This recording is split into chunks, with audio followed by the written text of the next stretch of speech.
jenis penyakit dengan faktor risiko yang menimbulkan kedaruratan kesehatan masyarakat.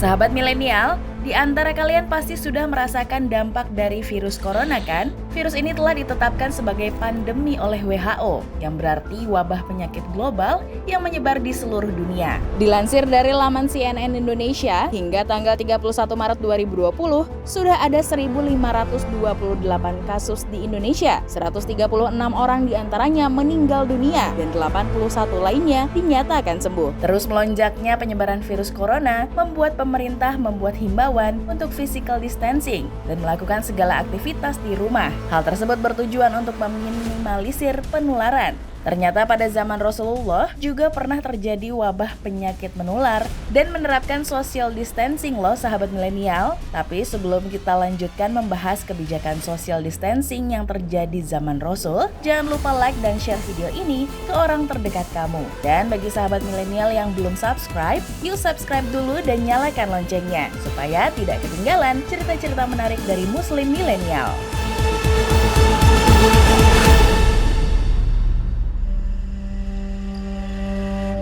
Assalamualaikum warahmatullahi wabarakatuh. Siapa nih di antara kalian yang masih harus beraktivitas di luar rumah? Eits, jangan gusar. Terima kasih ya untuk dedikasi yang kalian lakukan. Tetap semangat, jaga kebersihan dan jaga kesehatan. Serta jangan lupa untuk tetap berdoa supaya selalu dalam lindungan Allah SWT. Amin. Oh iya, bagi sahabat milenial yang memiliki kesempatan untuk melakukan aktivitasnya di rumah, tetap stay ya, jangan bandel.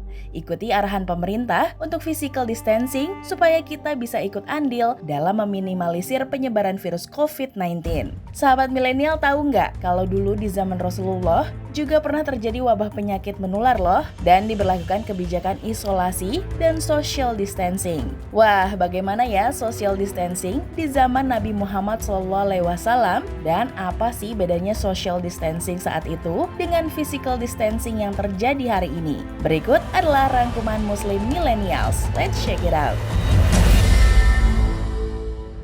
World Health Organization telah menetapkan kasus virus corona COVID-19 sebagai pandemi karena telah menular lebih dari 122 negara. Pergerakan virus yang sangat cepat membuat angka positif pasien terus melonjak setiap harinya. Hal tersebut membuat beberapa negara akhirnya menerapkan kebijakan lockdown secara nasional guna menahan laju penyebaran virus. Lockdown sendiri dalam kamus Cambridge berarti situasi di mana orang tidak diperbolehkan untuk masuk atau meninggalkan sebuah bangunan atau kawasan dengan bebas karena alasan sesuatu yang darurat.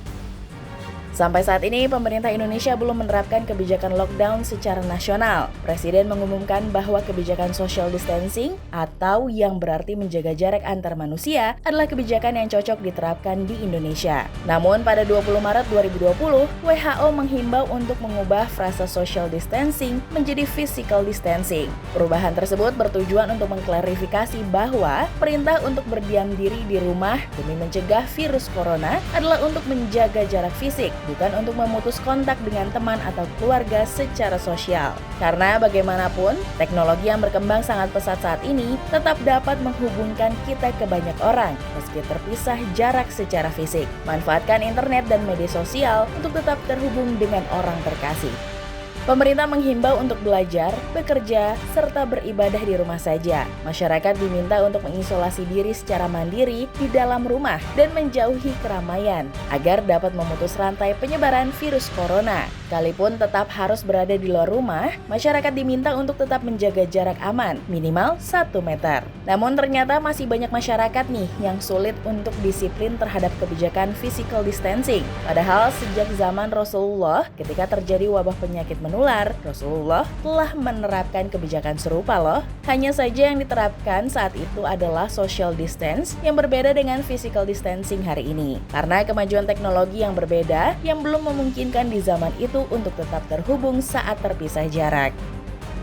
Meski begitu, baik physical distancing yang terjadi hari ini dengan social distancing yang terjadi di masa Rasulullah tetap memiliki prinsip yang sama, yakni tidak berkumpul di satu wilayah dan menjaga jarak. Hal ini bertujuan untuk mengurangi potensi penularan penyakit, seperti dalam sabda Rasul yang diriwayatkan oleh Bukhari, yakni, "Jika kamu mendengar wabah di suatu wilayah, maka janganlah kalian memasukinya. Tapi jika terjadi wabah di tempat kamu berada, maka jangan tinggalkan tempat itu." Hadis tersebut menjelaskan bahwa jika sedang terjadi wabah di lokasi kita tinggal, maka kita tidak boleh keluar dari wilayah wabah. Sebab jika keluar, maka akan berpotensi menulari wilayah lainnya. Pun sebaliknya, apabila ada daerah atau seseorang yang terkena wabah, lebih baik kita menjaga jarak tubuh dari orang atau wilayah yang terinfeksi penyakit agar tidak langsung tertular atau menularkan. Wabah penyakit menular yang pernah terjadi di zaman Rasulullah adalah penyakit kusta, penyakit kulit menular yang membuat penderitanya mati rasa,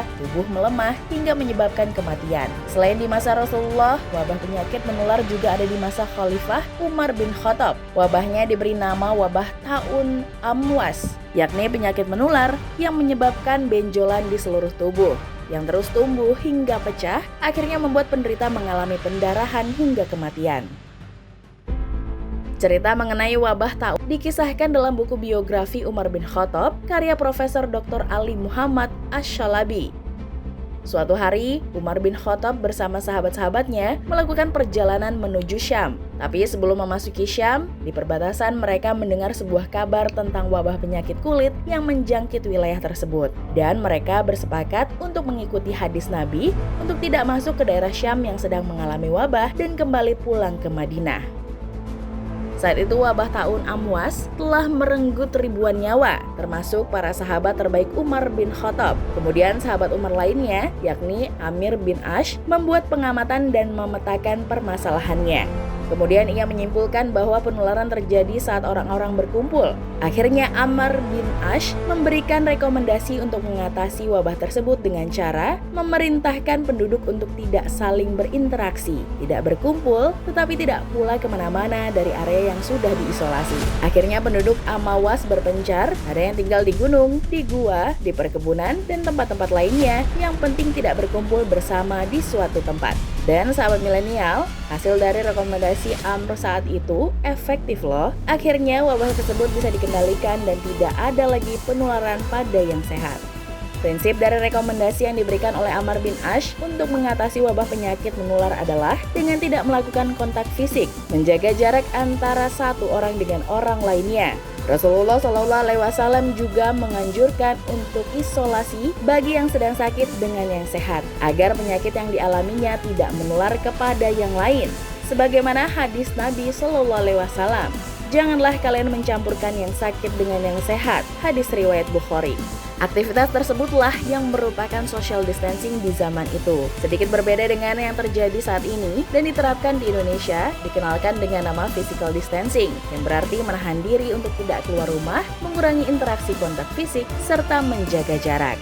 Tetapi tetap bisa terhubung secara sosial meskipun tidak bertemu secara fisik. Cara tersebut yang tidak hanya berguna untuk menghindari diri dari penularan, namun juga menjaga orang-orang yang belum tertular apabila seandainya kita menjadi carrier dari virus corona.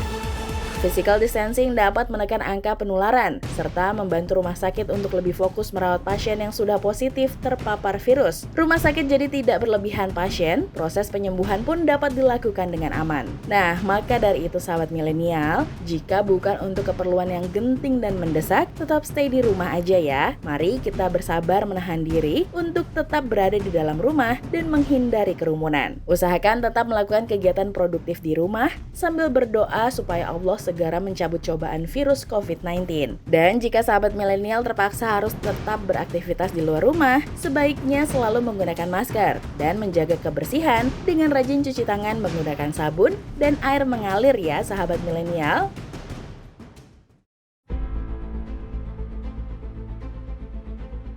Sahabat milenial, seperti yang dianjurkan pemerintah, physical distancing tak hanya berlaku dalam mu'alamah pendidikan, ekonomi, sosial, dan lain sebagainya yang langsung berhubungan dengan sesama manusia, tetapi juga berlaku dalam hal ibadah.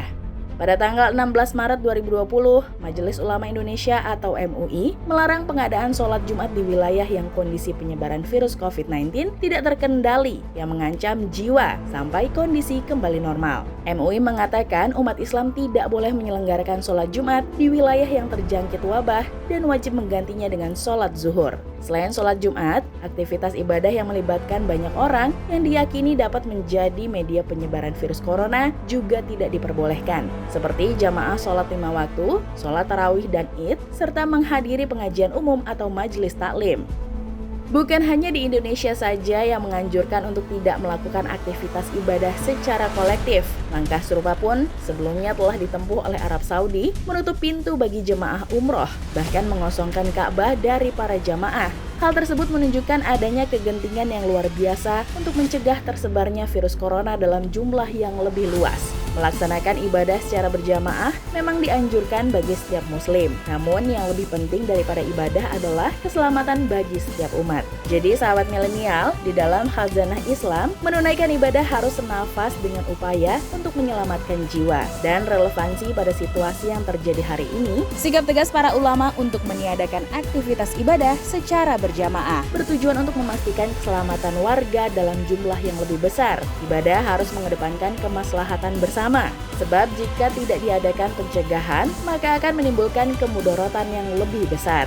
Mempermudah penyebaran virus corona, mengingat virus ini sangat cepat bertransmisi dari manusia ke manusia yang lainnya. Di wilayah yang sudah terjangkit wabah, sholat di masjid bukan langkah yang tepat. Menyelamatkan jiwa harus diutamakan dengan cara melaksanakan ibadah di rumah.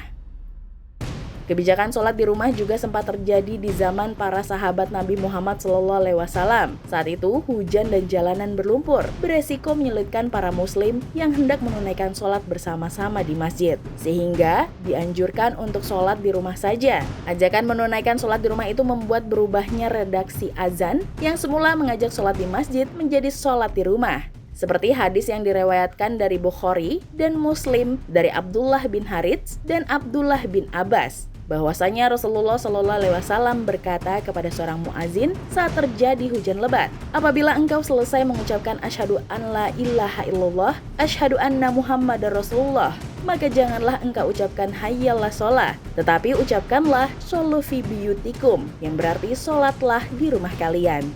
Hadis tersebut menjelaskan tentang bolehnya seorang tidak melaksanakan sholat berjamaah di masjid disebabkan oleh hujan deras. Maka bahaya virus corona yang terjadi saat ini jelas lebih besar dari kesulitan melaksanakan sholat di masjid dikarenakan hujan. Dalam keadaan tertentu, sholat di rumah masing-masing diperbolehkan dan telah diajarkan oleh Nabi SAW demi mencegah kemudaratan. Agama Islam adalah agama yang tegas namun memberi toleransi pada umatnya, selalu memberikan kemudahan bagi umatnya, apalagi di situasi yang beresiko bagi kesehatan atau keselamatan umat Islam.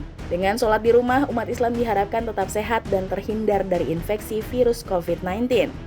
Jadi, untuk sahabat milenial yang mendapat kesempatan untuk beraktivitas di rumah, jangan kemana-mana ya, kalau bukan untuk keperluan yang mendesak. Karena kalau kalian keluar, bukan tidak mungkin kalian bisa terpapar virus dan menjadi penyambung rantai kehidupan virus COVID-19. Dan untuk sahabat milenial yang tetap harus menjalankan tugas dan tanggung jawabnya di luar rumah, terapkan physical distancing dengan menjaga jarak fisik untuk memastikan penyakit tidak menyebar. Jaga kebersihan dan gunakan masker ya. Stay safe sahabat milenial semua, makan dan minum yang bergizi dan minum vitamin. Jangan lupa untuk tetap menjaga sholat, karena wudhu sebelum sholat 5 waktu juga menjaga kita untuk tetap bersih. Terus berdoa dan memberikan bantuan serta dukungan bagi para penderita yang positif COVID-19 dan juga para tenaga medis yang berada di garda terdepan melawan virus COVID-19. Serta memperbanyak kebaikan agar Allah Ta'ala mengangkat musibah virus ini di semua tempat dan menjaga negara kita dari bahaya semua penyakit, karena Allah lah sebaik-baiknya pelindung. Nah, sahabat milenial, begitulah social distancing di masa Rasulullah dan relevansinya dengan physical distancing yang sedang terjadi saat ini.